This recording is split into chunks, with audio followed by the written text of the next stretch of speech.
എന്തുകൊണ്ട് അമേരിക്ക സ്വയം വെടിനിർത്തൽ പ്രഖ്യാപിച്ചു? ലോകം ഉത്തരം കണ്ടെത്താൻ ശ്രമിക്കുന്ന വലിയ ചോദ്യം. അമേരിക്ക പറഞ്ഞതനുസരിച്ച് കഴിഞ്ഞ 22-ാം തീയതി യുദ്ധം പുനരാരംഭിക്കേണ്ടതായിരുന്നു. എന്നിട്ടും അതുണ്ടായില്ല. അവിടെയാണ് നമ്മൾ UAE വരച്ച ലക്ഷ്മണരേഖ കാണേണ്ടത്. UAE അമേരിക്കയോട് ആവശ്യപ്പെട്ടിരിക്കുന്നത് അമേരിക്കയുടെ സൈനിക നീക്കങ്ങൾ കാരണം തങ്ങളുടെ സമ്പദ് വ്യവസ്ഥ തകരുകയാണെങ്കിൽ അതിന് അമേരിക്ക ഉത്തരവാദിത്തം ഏൽക്കണമെന്നാണ്. യുദ്ധം തുടർന്നാൽ ഇത് UAEയുടെ മാത്രം വിഷയമായി നിൽക്കില്ല.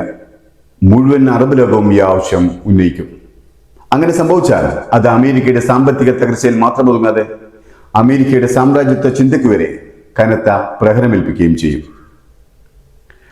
വാൾ സ്ട്രീറ്റ് ജേണൽ പുറത്തുവിട്ട വിവരങ്ങൾ പ്രകാരം ഇറാൻ അമേരിക്ക സംഘർഷം കടുക്കുകയും ഹോർമുസ് കടലിടുക്ക് ദീർഘകാലം അടച്ചിടേണ്ടി വരികയും ചെയ്താൽ UAEയുടെ സമ്പദ് വ്യവസ്ഥ തകരാൻ സാധ്യതയുണ്ട്.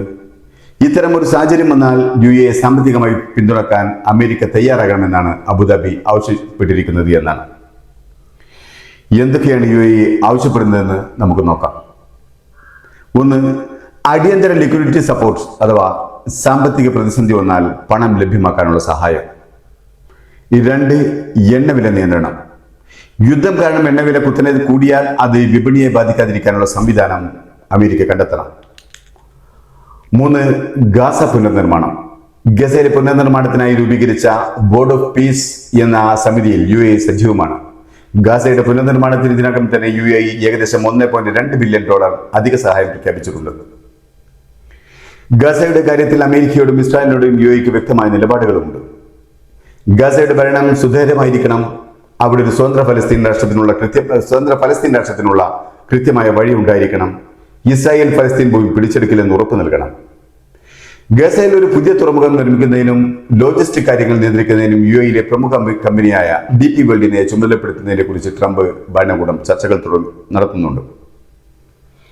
ഇത്രയും വിഷയങ്ങൾ പിന്നിൽ നിൽക്കുന്നത് കൊണ്ടാണ് UAE അമേരിക്കയോട് പറഞ്ഞത് അമേരിക്കയുടെ സൈനിക നീക്കങ്ങൾ കാരണം തങ്ങളുടെ സമ്പദ് വ്യവസ്ഥ തകരുകയാണെങ്കിൽ അതിന് അമേരിക്ക ഉത്തരവാദിത്തം ഏൽക്കണമെന്ന്.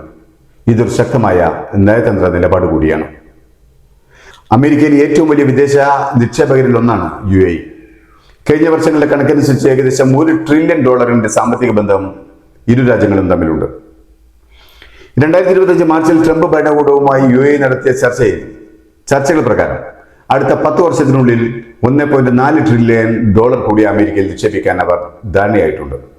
അപ്പോൾ ആകെ നിക്ഷേപം $2.4 ട്രില്യൺ എന്ന വമ്പൻ തുകയിലേക്ക് എത്തിക്കാനാണ് ലക്ഷ്യമിടുന്നത്. നിക്ഷേപം നടത്തുന്ന പ്രധാന മേഖലകൾ ആർട്ടിഫിഷ്യൽ ഇന്റലിജൻസ്, സെമി കണ്ടക്ടറുകൾ, clean energy, Microsoft, Black Rock തുടങ്ങിയ വമ്പൻ കമ്പനികളുമായുള്ള പങ്കാളിത്തം എന്നിവ ഇതിൽ ഉൾപ്പെടുന്നു. നിലവിൽ യുദ്ധം കടുക്കുന്ന സാഹചര്യത്തിൽ ഗൾഫ് രാജ്യങ്ങൾ തങ്ങളുടെ നിക്ഷേപങ്ങളെക്കുറിച്ച് പുനർവിചിന്തനം നടത്തുന്നതായി റിപ്പോർട്ടുകളുണ്ട്. അമേരിക്കയുടെ സൈനിക നീക്കങ്ങൾ തങ്ങളുടെ സുരക്ഷയെ ബാധിക്കുമെന്ന് കണ്ടാൽ സാമ്പത്തിക നിക്ഷേപം പിൻവലിക്കുമെന്ന ഭീഷണി ഒരു നയതന്ത്ര ആയുധമായി ഗൾഫ് രാജ്യങ്ങൾ ഉപയോഗിച്ചേക്കാം. ഇതിനകം തന്നെ ചില രാജ്യങ്ങൾ കരാറുകളിലെ ഫോഴ്സ് മജൂർ ക്ലോസുകൾ പരിശോധിക്കുന്നതായി സൂചനകളുണ്ട്. അമേരിക്ക നേരിടാൻ പോകുന്ന ഏറ്റവും വലിയ പ്രതിസന്ധി അറബ് രാജ്യങ്ങൾ കൂട്ടത്തോടെ നിക്ഷേപം പിൻവലിച്ചാൽ അത് അമേരിക്കൻ സമ്പദ് വ്യവസ്ഥയെ സാരമായി ബാധിക്കും എന്നുള്ളതാണ്.